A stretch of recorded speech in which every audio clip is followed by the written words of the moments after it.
중국 어선들의 불법 조업 때문에 우리 어민들 피해가 커지고 있습니다. 군까지 투입해야 되는 것 아니냐라는 목소리가 나오고 있었던 가운데 오늘 남과 북의 중립 지역인 한강 하구에서 이 중국 어선들을 단속하기 위해서 우리 정부가 민정경찰을 투입했습니다.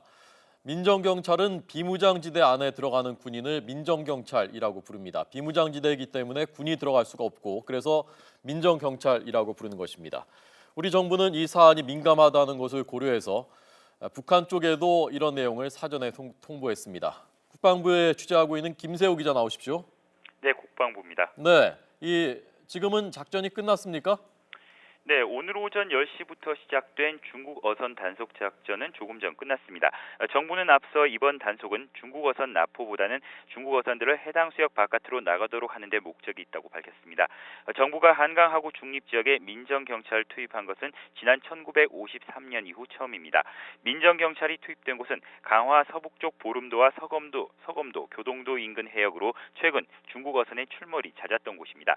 지난 2014년까지 중국 어선은 연 2, 3회 이곳을 찾았지만 올해의 경우 5월까지만 해도 벌써 520여 회에 걸쳐 불법 조업을 일삼고 있는 것으로 드러났습니다. 유엔사 군정위는 최근 한 달 동안 해당 수역에서 특별 조사 활동을 벌인 결과 한강 하구 수역 내를 지나는 중국 어선이 정전 협정을 명백히 위반한 무단 진입 선박이라고 밝혔습니다.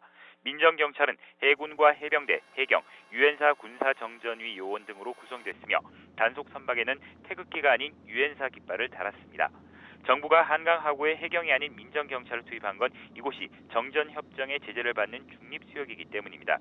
유엔사 관할인 휴전선 안쪽에 민정경찰을 투입하는 관례를 따른 조치입니다.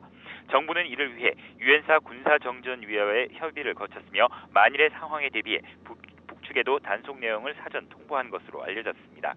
정부는 그동안 여러 외교 경로뿐 아니라 유엔사 군정위를 통해 유엔사 차원의 조치도 중국 측에 시정 조치를 요구했지만 한계에 달했다고 판단하고 있습니다.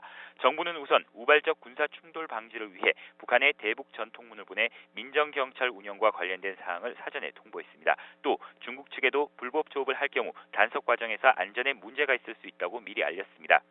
우리 정부는 앞으로도 한강 하구 수역에서 군사적 안정성을 유지하고 불법 조업 중국 어선 차단을 위해 지속적인 대책을 강구하겠다고 밝혔습니다. 지금까지 국방부에서 YTN 김세호입니다.